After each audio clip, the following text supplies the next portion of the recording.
네, 그렇다면 현재 함께 하락세를 보이고 있는 미증시, 미국 현지에서는 어떻게 바라보고 있을까요?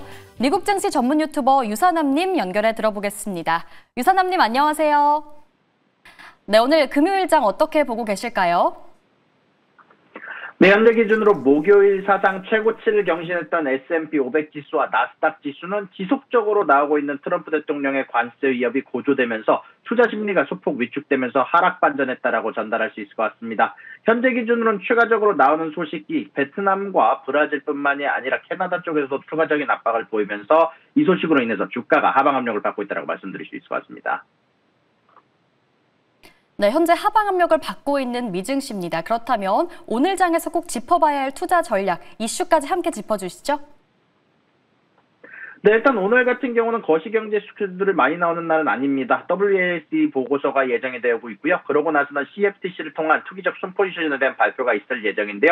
자, 그러고 나서는 뉴스들 한번 하나씩 짚고 넘어가 보도록 하겠습니다. 관세 이슈가 추가적으로 나왔습니다. 트럼프 대통령이 캐나다를 비롯한 전 세계 교역국들을 상대로 고율 관세 위협의 수위를 한층 더 높이고 있다는 소식이 전달이 됐습니다. 먼저 캐나다 먼저 짚고 넘어가 보도록 하겠습니다. 트럼프 대통령은 일부 캐나다산 제품에 대해서 8월 1일부터 35%의 관세를 부과하겠다라고 위협이 됐는데요. 이는 현재 미국, 멕시코, 캐나다 협정, 즉 USMCA에 적용되지 않는 상품에 부과되는 25% 관세에서 인상된 수치입니다. 예전보다 인상이 됐으며 트럼프 같은 경우는 마크 칸이 캐나다 총리에게 보낸 서한에 의하면 캐나다의 많은 관세 및 비관세 장벽이 미국의 지속 불가능한 무역 적자를 야기하고 있다고 주장하면서 또한 펜타닐 문제 해결을 위해서 캐나다의 협조를 압박의 면본으로 삼면서 관세를 상승하는 모습을 보였고요. 캐나다 측은 여기에 대해서 8월 1일 마감 시한을 앞두고 미국과 계속 협상을 하겠지만 자국 노동자와 기업을 보호할 것이다라고 맞서면서 다만 이번 35% 관세 위협은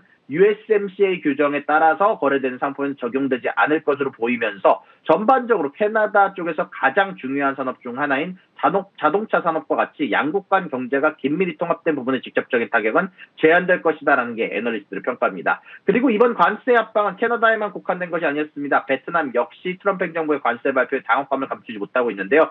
트럼프 대통령은 현재 양국이 베트남과 미국이 20% 관세율에 합의했다라고 발표를 한 데에 대해서 베트남 지도부는 크게 놀랐다라는 소식이 전달해졌습니다. 당초 베트남은 10%에서 15%의 관세율을 기대하고 있었으며 현재도 관세율을 낮추기 위해서 물밑 협상을 계속 진행 중인 것으로 알려졌는데요. 미국은 협상 과정에서 베트남이 중국산 제품이 높은 관세를 피해 우회 수출되는 것을 막기 위해서 더 강력한 조치를 할 것을 요구를 해왔고요. 여기에다가 추가적으로 트럼프 대통령은 MBC와의 인터뷰에서 아직 구체적인 세율이 정해지지 않은 대부분의 교육국에 대해 15에서 20%에 해당하는 전면적인 관세를 검토하고 있다고 밝히면서 현재 대부분의 미국 교역국에 적용되는 최저 관세율이 10%인 걸 감안하면 상당한 인상폭을 제시했다고 할 수 있을 것 같습니다. 자, 그리고 두 번째 소식입니다. 오펙 플러스의 맹주인 사우디아라비아가 지난 6월 자체 생산량 할당량을 크게 초과해서 원유를 생산한 것으로 나타났습니다. 그동안 다른 회원국들에게 과잉 생산을 비판해왔던 사우디의 이례적인 행보여서 시장의 주목을 받고 있는데요.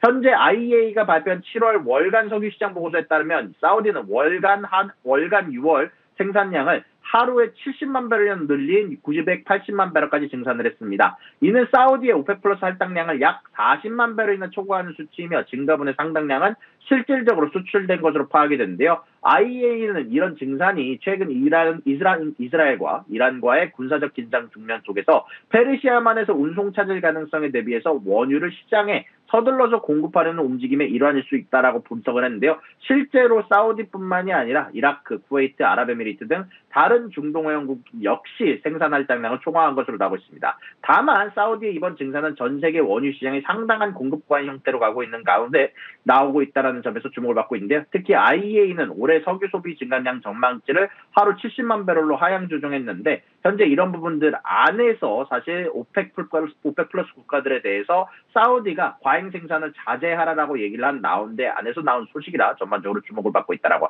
할 수 있을 것 같습니다. 자, 그리고 마지막 소식입니다. 드론주가 어저께 장 마감 이후에도 급등하는 모습을 보여줬는데요.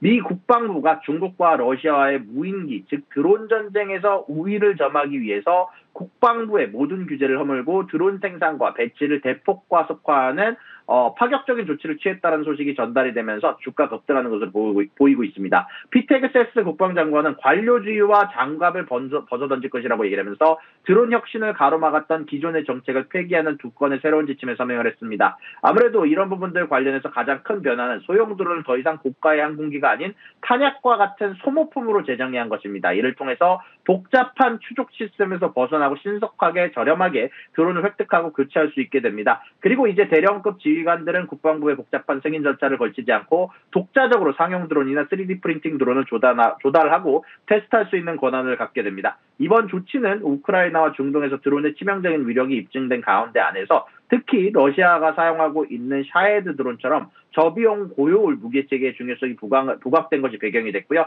페그세스 장관은 미국이 소형 드론 분야에서 경쟁국에 뒤처져 있다고 인정하면서 2027년 말까지 이 분야에서 압도적인 우위를 확보할 것이다라고 목표를 새롭게 제시한 것으로 알려지고 있습니다.